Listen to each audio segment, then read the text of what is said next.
Ngicela ukukhuleka kule ntobeko enkosini yami uSebenzimakwe.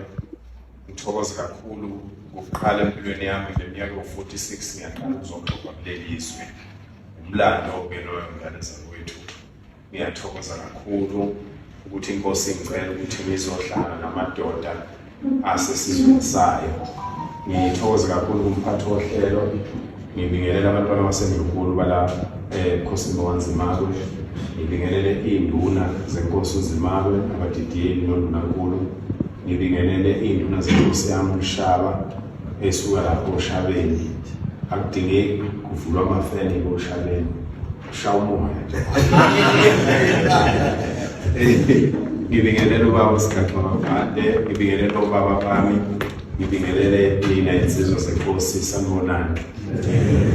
Igama lami mina nguNkosi Khola, nguvusa umuzi, ngiphabela uthakathi, umhosha wobungulwane. Lapha kwaNongoma kwaMandlakazi entabeni yeZulu, ngaphansi kokhosi bakwaZulu baseBhanganoma lapha engiphethwe khona. Ngizizwa ngijabule kakhulu ukuthi inkosi ingicele ukuthi sizolekelelana sizinsizwa, akukho cala, akukho ukukhuluma okubi. Umsebenzi engiwenzayo vele lo amakhosi aseze awubona ukuthi ufanele ukuthi usabalale ungene nasesizweni sawo. Uma ngabe isizwe sakwaMandlakazi sikwazi ukukhiqiza indoda efana nami, abona amakhosi ukuthi kufanele lolu lwazi silifundiswa ngamakhehla lapha kwaNongoma simthathe silusabalalise, ngoba vele siyinto eyodwa, siwuZulu angithi Zulu. Manje-ke ingane zakwethu ngisho ukuthi cha, abanye mhlawumbe bayazi ukuthi kunemisifo emakhosini ngey'ndaba zabantu bokufika sizokuthinta nalokho, kodwa kwanamhlanje sizondlala icansi esizohlala kulo sonke sizingane zenkosi, sikhulume ngezwe lilodwa, sifune indlela yokuthi la esizweni senkosi sihlale kahle, sihlale ngokuthula, sihloniphe ubukhosi. Enye into enkulu kunayo yonke mina bafowethu engiyimele la ezweni, ukwelekelela isizwe sethu sabantu abansundu, kakhulukazi amaZulu, ukuthi sikuqonde ubukhosi. Ngoba uma singathola ithuba ngelinye ilanga inkosi ingekho, sike siyihlalele lapha sakhula nje, sikhulume ngalesi silwane okuthiwa ipolitiki. Ngibone ukuthi ipolitiki ibambelele kanjani impilo zabantu. Namanje njengoba kubhekele ey'nkethweni, niyabona abantu bayafa manje. Niyabona njengamanje, kodwa abantu abazanayo, kubonakala abantu abazanayo. Niyabona manje sekuney'ngxabano, kuyahamba kuthiwa kuyokhetha ikhansela umphakathi owodwa. Uxabana umphakathi uhlukane ungezwani, ngoba ipolitiki vele inomoya omubi phakathi kuyona. Ubona ngokuthi uHonet athola yonke imali nebudget yonke, ahluleke ukusiza abantu ngebudget eqondene nabantu ebehola yena. Bona lapho ukuthi ipolitiki into engekho right, into ongafanele siyivumele ukuthi sixabanise. Kufanele kube yinto nje esihambayo ngelanga lokuvota, sambe umuntu ayovotela lento ayithandayo. Uma ngabe iqembu lakho likubize umhlangano walo ungewona umhlangano womphakathi, uhambeke wena, uhambe futhi ubhiyoze kahle lapho kumhlangano khona weqembu lakho, ukuthi kungaphela lokho ubuye sizoba ngabantu. Ngoba iminyaka iwu-32, iminyaka iwu-32, nalona oyiveza ngathi uhlakaniphile manje ngathi khona into asezoyenza entsha, unamanga. Iminyaka iwu-32 kwaqala ukuvota, ayikho into eyenzakalayo. Ungambona ekhuluma kakhulu umuntu, uyena ohlomulayo. Ufuna nonke nibe izimvu, nilandele impisi. Ngithi-ke mina ayikho yimbi ipolitiki masizoyisebenza ngenhlonipho, siyisebenze ngothando, siyisebenze ngokuthanda izwe lakithi. Hambe ngiyovota, ngiye iqembu u-A, hambe uyovota, uyiqembu u-B, uhambe uyovota uyiqembu C, bese siyabuya sithi hayi thina singabe inkosi uNzimakwe, sakhela isizwe senkosi uNzimakwe, singabandawonye, ngeke sihlukaniswe ipolitiki, sihlekane, simbambathana amahlombe, sithi hayi kulolu khetho mfana, hayi sokushaya thina.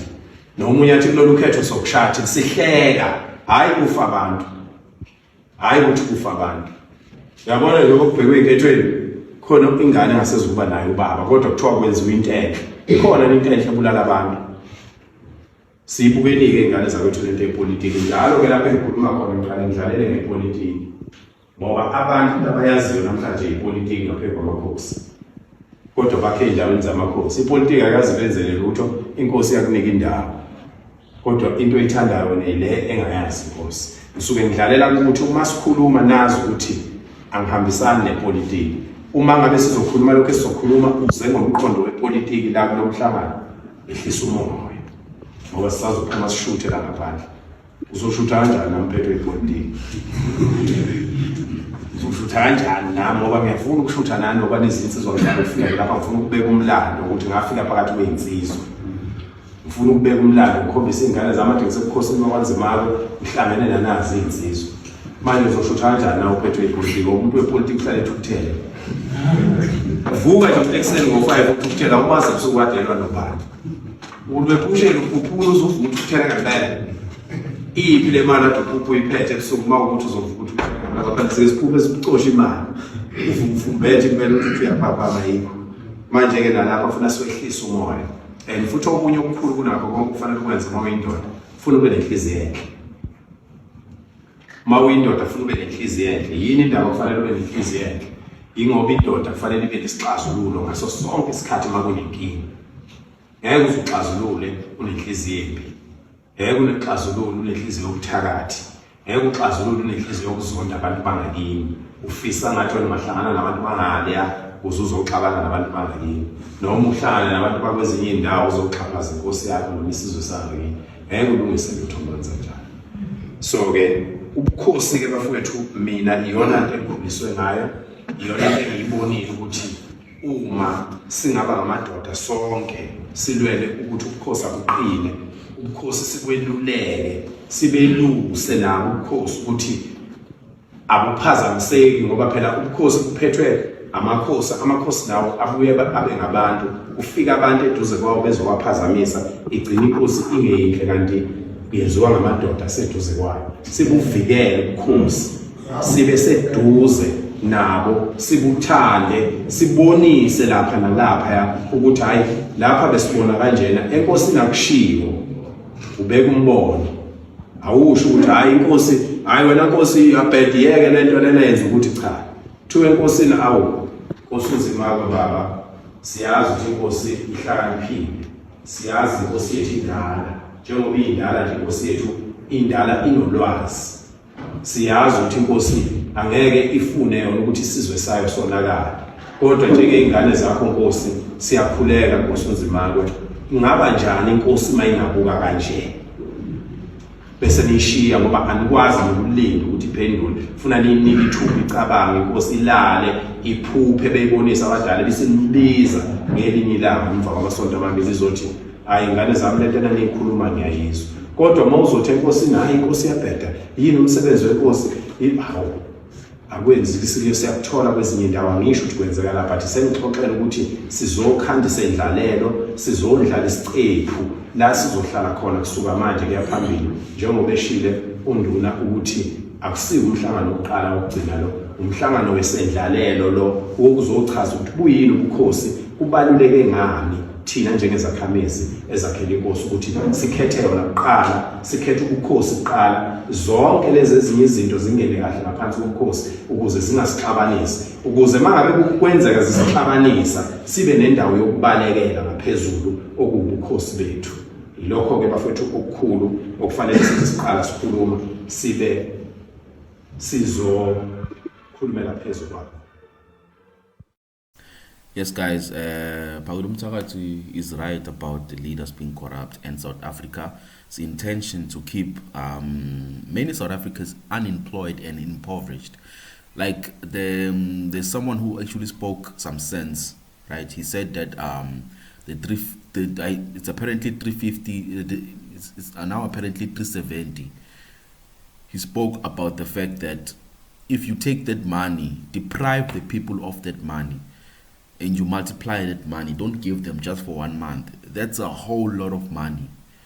And that guy actually asked, why can't the government take that very same money and build jobs and create jobs because it's a lot of money and it can create a lot of jobs. I'm talking about the 12-month period. Could see every month there's like, I don't know how much goes out to unemployed people, and they're saying that they're doing this thing on purpose, because if you are going to be rich, you will not have the time to vote. Cabanga. So you have to stay poor as a South African, because you should be able to vote. They need your votes. When they're campaigning, they need to give you some parcels, food parcels and whatnot. So you can, there's a lot that's actually going on, Bafetu, that we think we know, but we don't know about. So our government is extremely selfish. He doesn't think about you or me. So just think about that, Bafetu, and don't forget to like this video and subscribe to Mzansi Daily Affairs if you're new to the channel. Thank you guys for watching till this far, and thank you for supporting the channel.